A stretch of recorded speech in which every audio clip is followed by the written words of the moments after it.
Well, students, we know that there are three types of loads on AC: resistive load, inductive load, and capacitive load. In previous lecture, we discussed about the resistive load. Today we are taking inductive load, and after that we'll take capacitive load. In this topic, we are considering the effect of AC on inductance. In this case, we are studying the AC through pure inductance. And our aim is again the same: find the value of current, angle between voltage and current, and power. In this case, we are assuming that we have a pure inductance, but we cannot have a pure inductance. Any coil will have resistance and some value of capacitance also, but we are neglecting resistance and capacity effect in inductance, and we are only assuming that it is a pure inductance. When AC is applied to an inductive coil and EMF is induced in the coil due to electromagnetic induction, and EMF induced in case of coil is called self-induced EMF, whose value is L dI/dt. So this EMF always opposes the cause producing it, hence it is called a negative sign is there. But when AC is applied to the coil, EMF is induced in the coil, and this EMF opposes the applied voltage. So at any instant, applied voltage is equal to induced EMF. Applied voltage is equal to induced EMF. From this relation, we will find the value of current. So we have to find the value of current. So we will take di on this side, and by cross multiplying, you will get this quantity Vm by L sin omega t. So this is di is small current, and total current we have to integrate it. So integrating both sides, integration of di is I, and integration of sin theta is minus cos omega t upon omega. So this is integration of this quantity. So by simplifying this relation, you get this minus sin here omega L cos omega t. So in current, we have minus cos omega t, and in voltage, we have sin omega t. When you plot these two, current and voltage will be on this axis, sin theta axis, and current on this axis, because this is the minus cos theta axis. So by plotting the values of current and voltage, we see that there is a 90-degree angle between voltage and current,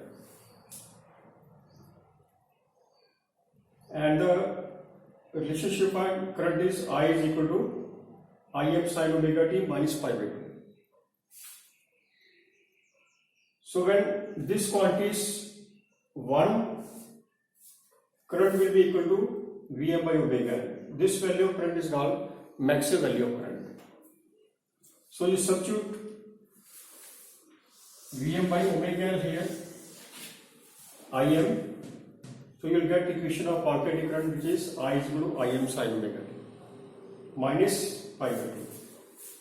This is on this side, it is minus. If it is on this side, it is plus. So in anti-clockwise direction, current is behind the voltage. Hence, in pure inductance, we say that current lags the applied voltage by 90 degrees.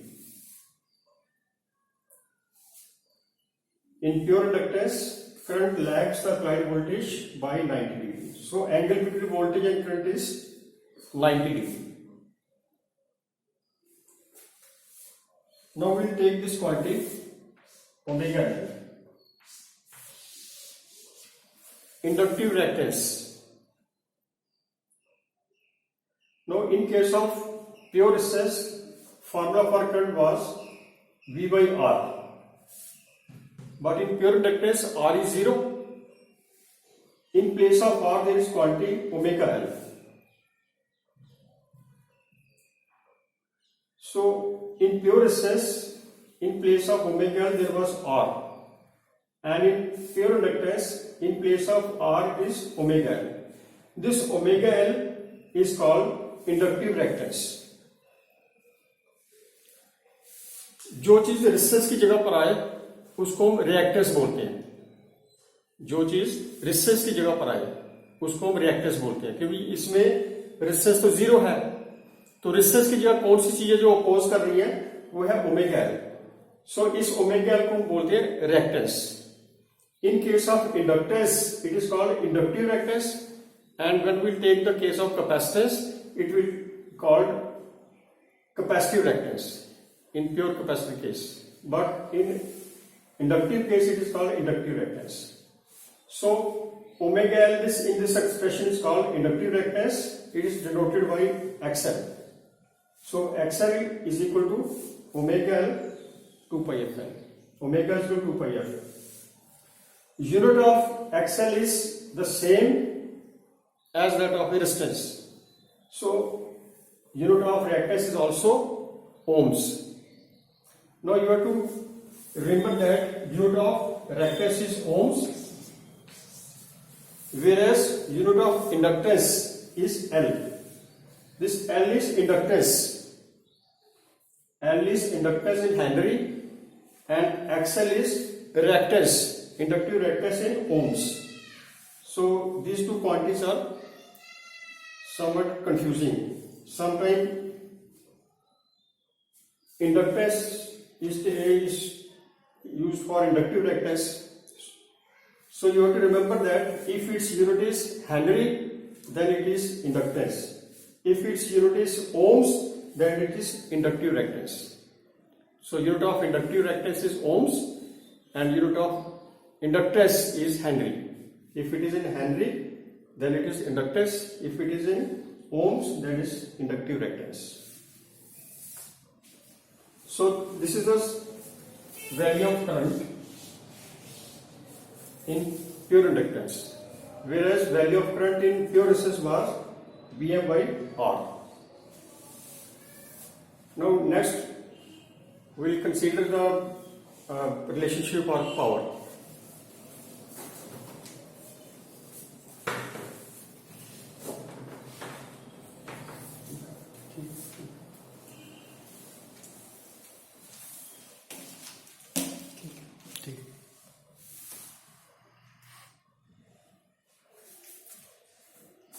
We have derived these relations. I is equal to Im sin omega t minus pi by 2 and applied voltage is V is equal to Vm sin omega t.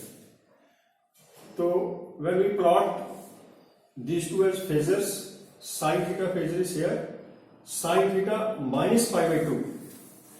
So if it is minus, then we take anti-clockwise, clockwise, and if it is positive, we go anti-clockwise. Anti-clockwise direction is the positive direction. So when it is negative, you have to take clockwise. So this is sin omega t minus 90 degrees. So minus you have to go to this side, and this is the position of current, and this is the position of voltage. So this is waveform for current and voltages and power. So how to draw waveform of voltage? We'll take projection voltage, but start from here. And after 90 degree positive maximum, 0, 180, 270 and again 360. And how to plot the value of current? You have to take the projection from here. So this is starting value of current. When voltage is 0, current is negative maximum. And after 90 degree it will become 0. Further 90 degree positive maximum. 0, then minus negative, minus Im, then again 0. So these are two values of waveform for voltage and current. Now as seen from the phasor diagram, the current lags the voltage by 90 degree. Since the angle between voltage and current is 90 degree lagging. So in pure inductance, current lags the voltage by 90 degree. So this is our second aim. Third aim is power. So instance power is equal to V into I. Substitute the value of V, Vm sin omega t, Im sin omega t minus pi by 2. So Im sin omega t minus pi by 2 is minus Im cos theta. So simplify it.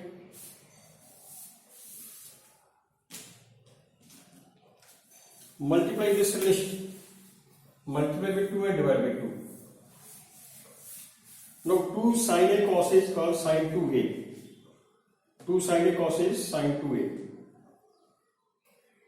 So this is instantaneous power.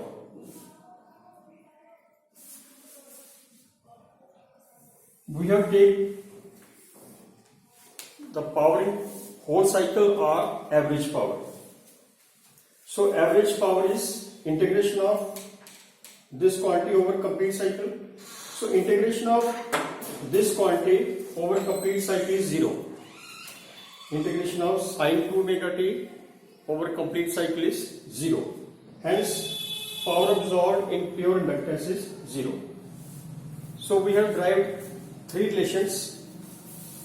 Relation for current is Vm by omega L. Omega is XL. XL is 2 pi Fi. Angle between voltage current is 90 degree and power is 0. So we have found that power absorbed in pure inductance is 0. Sometimes this question is asked in the examination. Prove that power absorbed in pure inductance is 0. So you have to derive all the quantities, current, voltage and then power. Then you have to prove that power is 0.